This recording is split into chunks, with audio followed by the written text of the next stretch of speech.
hopefully our last online class for the year.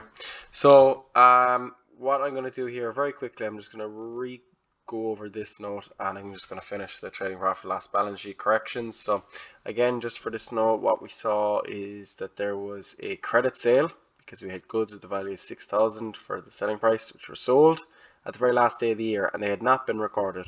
So if we make a credit sale, we need to increase our sales, and to do that we had looked at the idea that, well, did we sell for cash or did we sell for credit? So we sold for credit. In other words, we didn't sell for cash, and we sold it to our debtors.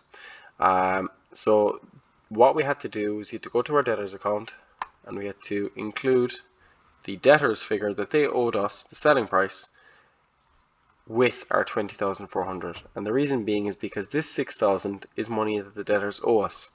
The 20,400 is also the money that the debtors owe us at the end of the year. So if I add the two together, I have my debtors that they owe me for the end of this year. That's going to affect this, the balance on both sides, which will then affect the missing figure here for credit sales. And you just simply carry this credit sales figure over, and then automatically, because you put the 6,000 in here, you've automatically changed total sales. So the idea was that you need to change both accounts, but to do that, you just add the 6,000 on here because the money's owed for next year. It'll automatically change the balance on both sides. That's the beauty of double accounting. You make a small change and it changes a lot of different things. Balance on both sides is changed. Therefore, this balance, taken away from this balance here, it leaves me with 42,400. Once I bring this over to my total sales column, I'll have my sales increased by 6,000 as well. So that's affected the two accounts. The other thing we need to do with it, as I said, we need to change our sales, change our debtors, and we also needed to change our closing stock. Why? Because the goods were sold. They were still in the warehouse. Okay, they were still in the warehouse and were included in closing stock, but they're not. The closing stock is stock that's for sale for next year. This is not for sale for next year. Now, the 6,000 is the selling price, but we bought this and then put a 20% markup on the price to get that selling price. So in order to find out how much we paid for it, which is how much we included at closing stock, we need to go back and subtract that 20% additional cost. So 6,000 is the selling price, but it's equal to the cost plus 20%. So let's divide it by 120. Multiply by 100 and gives me cost of 5,000. So again, what we're looking at is there included in the 16,200, there is the 5,000 goods that we had in our store, which we had sold, but they were not gone. So they've been included here. In other words, take away the 5 grand. So take away the cost of the goods that were left in the storehouse, but they were actually sold.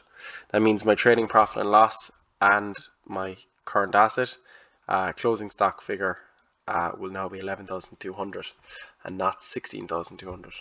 So I wanted to go over that because we hadn't seen it before. You will see that in countless other times in questions to come, and there's a lot of questions to come that have adjustments like that.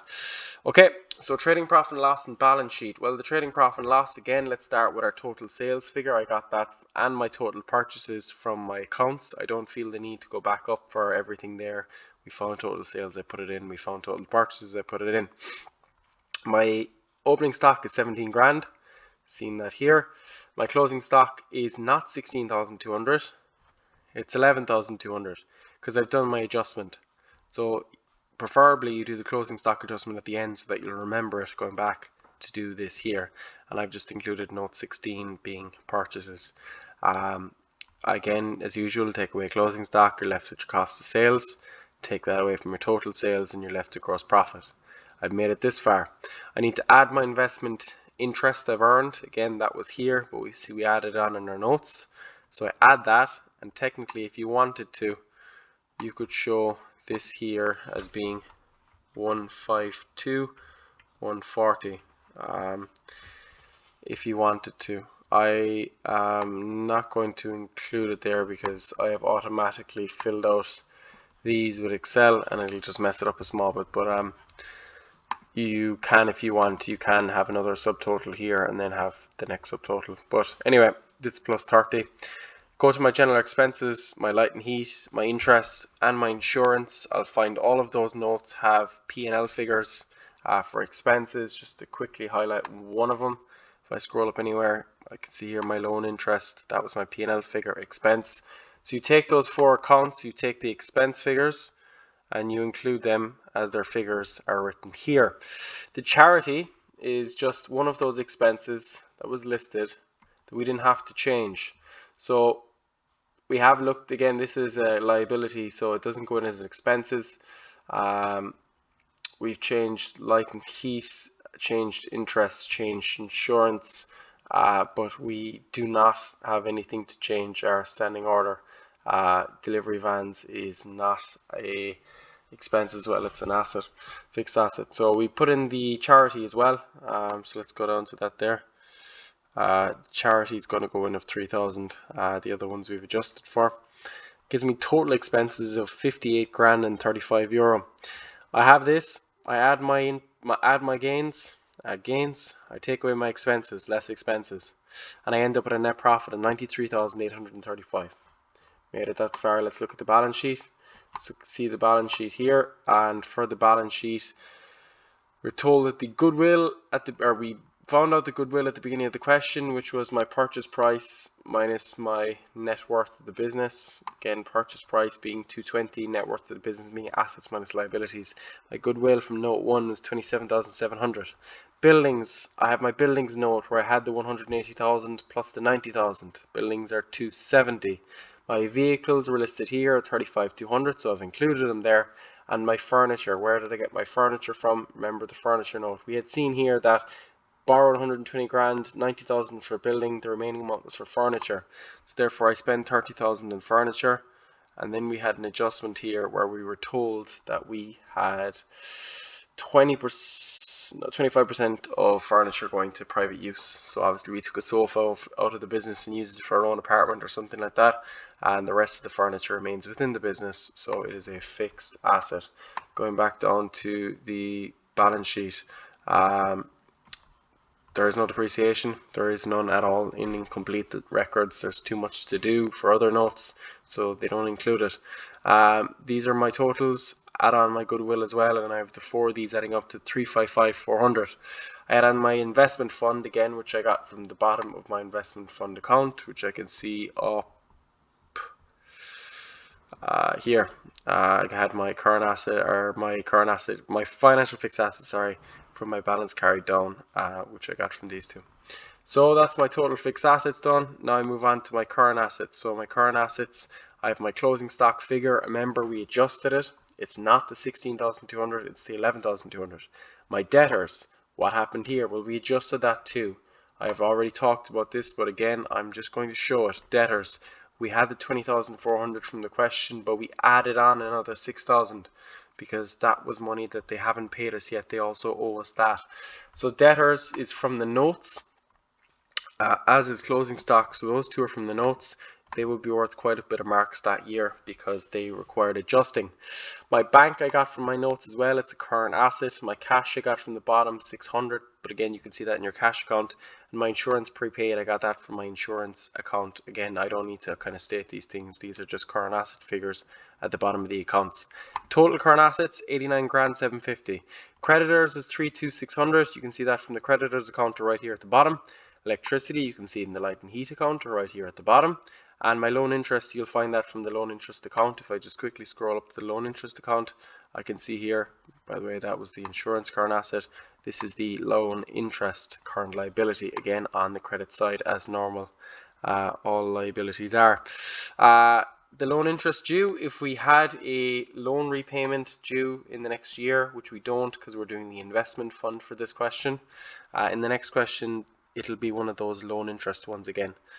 So watch out for that for the next question, where the first year will be owed and the rest of it will be long-term owed. So total creditors 33480, take that away, and I have 56270. That's a positive figure because assets are bigger. So add that on to my total fixed assets, and I have net assets of 416,700. Simply finish off the question here. My loan is the total amount I owe. Very quickly, because we're nearly there, I owe the 120 in the long run. So that's all included there in for that. Apart from that, I have my capital at the beginning of the question, capital of 220 that I've invested in the business. I've also invested 4 grand in dividends, so that's external capital introduced. So we've invested dividends into the business as well of 4 grand. I have my net profit, which I get from just above here, and I have my drawings. So my net profit I get from the first part, 93835, and my total drawings. Drawings is important. There's a good few marks going for it. And some people do all the work for drawings, but forget to do a drawings account at the very end. 21135 is my drawings. It's a minus figure. That's why I always encourage you to write less drawings. Always add the capital and take away the drawings at the bottom. That gives me 296,700 for all the capital and reserves. I add on the creditors months falling due loan, and I have 416,700, the accounts balance. Very last thing we were asked to do is explain the accruals concept and why it's fundamental to accounting practice. I've done that in a little bit of information here. No, there is a little bit on it. Very quickly to go through it. Accruals concept matches expenses and gains to a specific period. What I mean by that is that if I was to sell something, or if I was to take out a loan, which is a good example, if I was to take out this loan here for our 120 grand, what we're saying is that not all of the loan is owed in the short run. So we have some of it's down here in the long run that we owe. If we're looking at loan interest, this loan is 120 grand and I owe loan interest of 5% per year. I know I'm going to be paying this loan back for another 7 years, but I'm not going to add up all the interest and have it as an expense up here. We don't do that. The loan interest expense here is simply 1 year. We don't add up all of those years, because what we do with accruals concept is we match expenses and incomes to the year in which we are looking at. So I only care about how much loan interest expense I have for this year. I only care about how much my sales were for this year. And that's what that means basically. We don't care about our sales from last year. We don't care about our sales from next year. That's why for the P&L we only look at this year. So all expenses incurred and income gained in a particular period, which is usually a year, is included regardless of whether they are paid, received or not. So I don't care if I have not received all of the money from my sales. Some of it could be debtors and it might still be owed. I'll still include all of it in my sales. So electricity due for this year might be included in the accounts, although the bill may not be paid. The same thing goes, so that's an expense that will be included. The same thing goes for revenue. Even though I haven't received the money from my sales, my credit sales, I'll still include it in my total sales figure. Financial statements are prepared on an accruals basis, not on a cash basis, meaning that, again, for our sales, we're not just looking at what we've already made cash off of. We're preparing it on accruals basis. The idea that, okay, I've made the sale this year, so let's all put it through this year. If financial statements are not prepared on an accrual basis, assets will be overstated or understated for the period covered by the statements. Expenses and income included or excluded may not refer to a past period. Just to explain what that means, again, for assets, it also goes with liabilities.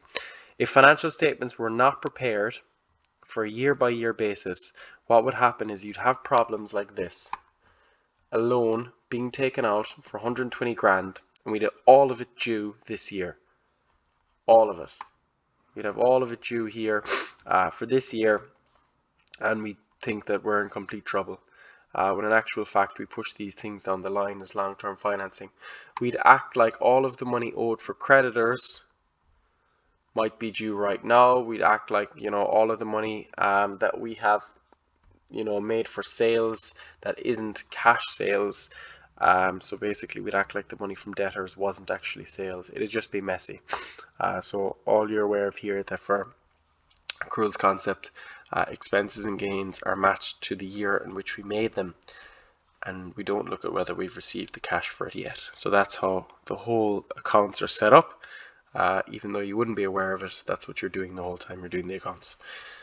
That's just the theory for the bottom, and that's the question. I'm going to assign you the next question, and it's more or less the exact same as what we looked at so far. There's absolutely nothing different, and then we'll be moving on to something different next week. Thanks for listening.